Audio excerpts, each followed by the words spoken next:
আসসালামু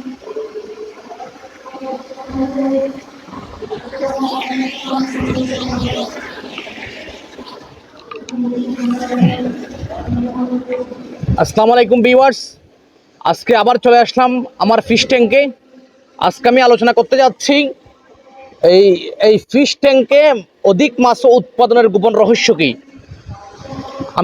আপনারা যেটা দেখতে পাচ্ছেন, এটা হচ্ছে একটা অক্সিজেন প্লান্ট। আমার ট্যাঙ্কটা হচ্ছে 20,000 লিটার একটা ট্যাঙ্ক। এখানে কই এবং শিং মিলিয়ে আছে প্রায় 10,000। আমি এখানে যা দেখলাম আজ পর্যন্ত, আমি 175 থেকে 180 কেজি মাছ হারভেস্ট করেছি আলহামদুলিল্লাহ। আপনারা মাশাআল্লাহ বলবেন ইনশাল্লাহ। যেহেতু এটা একটা সিমেন্টের ট্যাঙ্ক, এটা কিন্তু আমি দীর্ঘমেয়াদী একটা প্ল্যান নিয়ে মাঠে নেমেছি, প্রায় 10-15 বছর একটা প্ল্যান নিয়ে আলহামদুলিল্লাহ।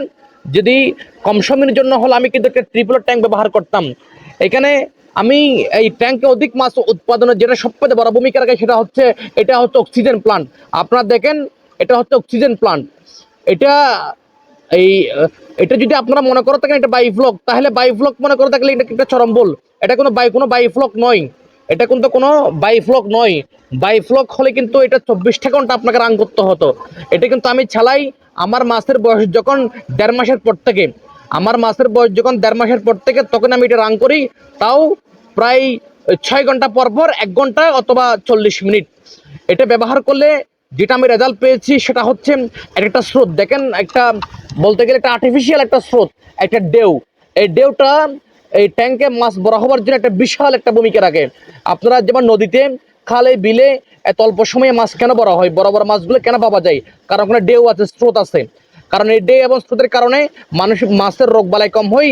আর সাথে আমি যেটা দেখতে পেলাম, আর ভিতরে কোনো যদি গ্যাস জমে থাকে, কারণ যেহেতু মাছে এই ট্যাঙ্কের ডেলি 8 থেকে 10 কেজি খাবার দেওয়া হয়, সব খাবার কিন্তু মাছ খেতে পারে না। অনেকগুলো খাবার কিন্তু নিচে পচে গলে যায়, অথবা মাছের যে দৈনিক যে একটা বর্জ্য ত্যাগ করে, এটার কারণে একটা ক্ষতিকর যে একটা অ্যামোনিয়া গ্যাস এই এই প্লান্টের মাধ্যমে ওই গ্যাসটা নিচ থেকে কিন্তু উঠে এসে যায়। 1 নাম্বার, এটা কিন্তু যদি কোনো কারণে যদি উঠে না আসে, তাহলে এখানে মাছ বড় হবার বেঁচে থাকার কোনো সুযোগই নেই।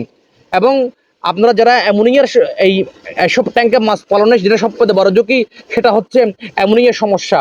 যদি আপনারা এই অ্যামোনিয়ার সমস্যা থেকে মুক্তি পেতে চান, এরকম একটা অক্সিজেন প্লান্ট সেট করতে হবে 1 নাম্বার। আর 2 নাম্বার হচ্ছে, যেহেতু অধিক ঘনত্বে মাছটা সামারটা আমার, যেহেতু প্রতি 2 লিটার আমি একটা করে মাছ এখানে এই ছেড়েছি। আমার মাছের বয়স যখন 1.5 মাসের পর থেকে আমি এই প্লান্টটা রান করি, আলহামদুলিল্লাহ একটা বিশাল একটা রেজাল্ট। এটা আমি কিন্তু ওই 6 ঘন্টা পর পর প্রায় আধা ঘন্টার জন্য এটা রান করি। আলহামদুলিল্লাহ এটা বিশাল একটা রেজাল্ট। আর সাথে ডেওয়ার কারণে কিন্তু মাছের যখন এদিক ওদিক ছুটাছুটি বেড়ে যায়, তখন মাছের আর একটা খিদে বেড়ে যায়। খিদার কারণে ওরা প্রচুর খেতে পারেন, যার কারণে মাছটা একটা ভালো গ্রোথ হয়। আপনারা এটাই মনে করি, এই অক্সিজেন প্লান্টটা যারা যারা আপনারা এই সহজ পদ্ধতিতে, যাদের পুকুর নেই, ছোট জায়গায় ট্যাঙ্কে মাছ চাষ করতে চান, ওরা অবশ্যই এরকম একটা অক্সিজেন প্লান্ট সেট করবেন। এটা মাছ চাষে একটা বড় বিপ্লব নিয়ে আসবে, এবং আপনাদের সাথেই আমরা আছি। এবং যেহেতু আমরা তথ্যবহুল ভিডিও দেওয়ার চেষ্টা করি, আপনারা গঠনমূলক সমালোচনা করবেন এবং সাবস্ক্রাইব করে আমাদের সাথেই থাকবেন। আসসালামু আলাইকুম।